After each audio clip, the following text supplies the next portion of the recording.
আল্লাহ বলেন যারা ইবাদত বন্দেগী করবে না, সংক্ষেপ আল্লাহর ইবাদত বন্দেগী যারা করবে না ওরা কোথায় যাবে? জাহান্নামে। আল্লাহ কি বলবেন এটাও কোরআন শরীফের মধ্যে সূরা আরাফ 51 নম্বর আয়াত। কিয়ামত আল্লাহ বলবেন ফালিয়াউমা নানসাহুম কামা নাসু লিকা ইয়াউমিহিম হাযা। আল্লাহু আকবার। রব্বুল আলামিন বলবেন ভুলিয়ে গেলাম তোদেরকে। এই দিকে কামিয়াব এই শরীর তোদারি আর এই খালি মাইন্ড করি না বলার না। আল্লাহ বলবেন দাম আব্দুল কুদ্দুস কাহা এই পৃথিবীতে তোমার বউ বাচ্চা দিছিলাম না? হ্যাঁ দিছিলেন। জমি জায়গা দিছিলাম না? হ্যাঁ দিছিলেন। টাকা পয়সা দিছিলেন। বাড়িঘর উট গরু ছাগল হাঁস মুরগি তাও তো দিছিলেন। ও বান্দা তুমি কি জানতে কিয়ামতের ময়দানে আমার সঙ্গে তোমার কথা হবে, দেখা হবে, তোমাকে 5টা প্রশ্ন করা হবে এই কিয়ামতের ময়দানে, এটা কি জানতে? বান্দারা বলবে হ্যাঁ তাও জানতাম, এটাও জানতি, হ্যাঁ জানতাম। তাহলে ইবাদত করলি না কেন? তাহলে দুনিয়াতে তোরা আমাকে ভুলে গিয়েছিলে, কিয়ামতের ময়দানে কিয়ামত কবে হবে কে জানে? আল্লাহ। চিল্লায়ে বলেন কে জানে? কিয়ামত কবে হবে কে জানে? আল্লাহ। আল্লাহ কিয়ামতের ময়দানে কি হবে, কি প্রশ্ন, কি করবে আগেই কোরআন শরীফের মধ্যে দিয়ে দিলেন। আল্লাহ এত ভালো। আল্লাহ। আমাদের দেশে যদি কোনো পরীক্ষার প্রশ্নপত্র পরীক্ষার আগেই ফাঁস হয়ে যায়, পরীক্ষা কি বাতিল। অথচ আমার আল্লাহ এখানে কি 1500 বছরের মানুষ একজন আছেন না? 100 বছরের আছে না? 100 এখন আপনি এই এলাকার একদম অনেক কিছু অনেক কিছু 100 বছর পরে আপনি কিছু না। এই গ্রামে 100 বছর আগে যারা ছিল আমরা চিনি, এখন আমরা আছি, আবার 100 বছর আমরা এই গ্রামের লোক ছিলাম জানি। তাহলে কোরআন শরীফে 1500 বছর আগে রব্বুল আলামিন আমাদেরকে অবহিত করলেন বান্দা শোন কিয়ামতে কি প্রশ্ন করব, উত্তর হবে কি, আর উত্তর দেওয়ার জন্য কি করা লাগবে এই জন্য বোঝানোর জন্য স্পিকার হিসেবে আল্লাহ নবীকে পাঠিয়েছেন। জোরে বলো সুবহানাল্লাহ। এখন তো পৃথিবীতে নবী নাই, আছে না? কিয়ামত পর্যন্ত নবীদের দাওয়াতি কাজ করে কারা? আলেমরা। কিয়ামত পর্যন্ত রাসূল বলেন বর্তমানে তোমাদের মধ্যে আমার যেমন দাম, কিয়ামত পর্যন্ত আলেমদের হবে সব মানুষের মধ্যে তেমন দাম। জোরে বলো সুবহানাল্লাহ।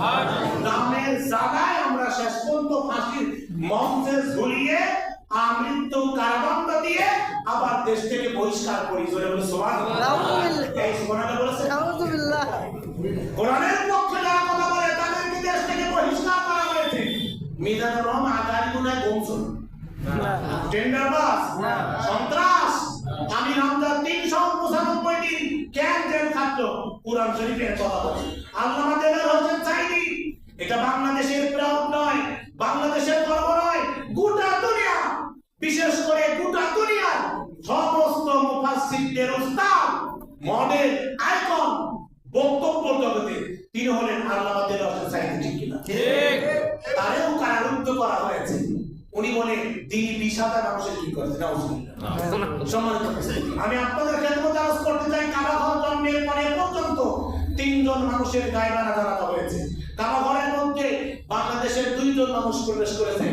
এক হলো আবুল বাড়ি রাজশাহী বিশ্ববিদ্যালয়ের ভাইস চ্যান্সেলর মরহুম, আর আল্লামা দেলোয়ার হোসেন সাঈদী কাবা ঘরের মধ্যে প্রবেশ করেছেন। জোরে বলুন সুবহানাল্লাহ। এই সাঈদী সাহেবকেও শুধুমাত্র কেবলমাত্র মাত্র কোরআনের কথা বলার কারণে তাকে কারারুদ্ধ করা হয়েছিল। ঠিক না? ঠিক। আজকে যারা কোরআনের পক্ষে কথা বলে এদের বিরুদ্ধে মামলা, হামলা, নির্যাতন। আমি তো জানা মানুষ, দেখতেই মনে করেন আমার চেহারা কোথা, অথচ কোনো জায়গা প্রোগ্রামে গেলে হুজুর থানা কোথায় যাচ্ছেন, প্রোগ্রাম কোথায় আছে, ঠিকঠাক কথা বলবেন, সাথে কিন্তু লোক আছে। কোনো মন্ত্রী পুলিশ নাই, আমার মধ্যে 8টা পুলিশ চাইতে আইস করতে দিয়েছে। সম্মানিত উপস্থিতি, তারপরে আমি বলবো কোরআন শরীফের কথা। আপনি যদি বলেন না নবী কোরআন শরীফের তুমি তো একটা পড়লা আছে কোথায় দেখাতে পারবে? আমি যদি কোরআন শরীফটা আপনার বাড়ি আমার টানায় বুকির সঙ্গে রাখলাম, আপনি টা নিয়ে আসলাম, নিয়ে বললাম তো ভাই অমুক পাড়ার অমুক সূরা অমুক আয়াতটা বের করেন তো দেখেন তো আমার কথার সঙ্গে আপনার মোবাইলের কোরআন শরীফটা মিল আছে কিনা। যদি মিল থাকে তাহলে আপনাকে মানতে হবে, আর যদি না থাকে আমার ধরে বলে না হুজুর কথা তো মিল আছে, তাহলে কথা যদি মিল থাকে আমি বলবো না। ওই জায়গায় কিছু সমস্যা উপরের মাথা। কিসের মাথা? উপরের মাথা। কিসের মাথা?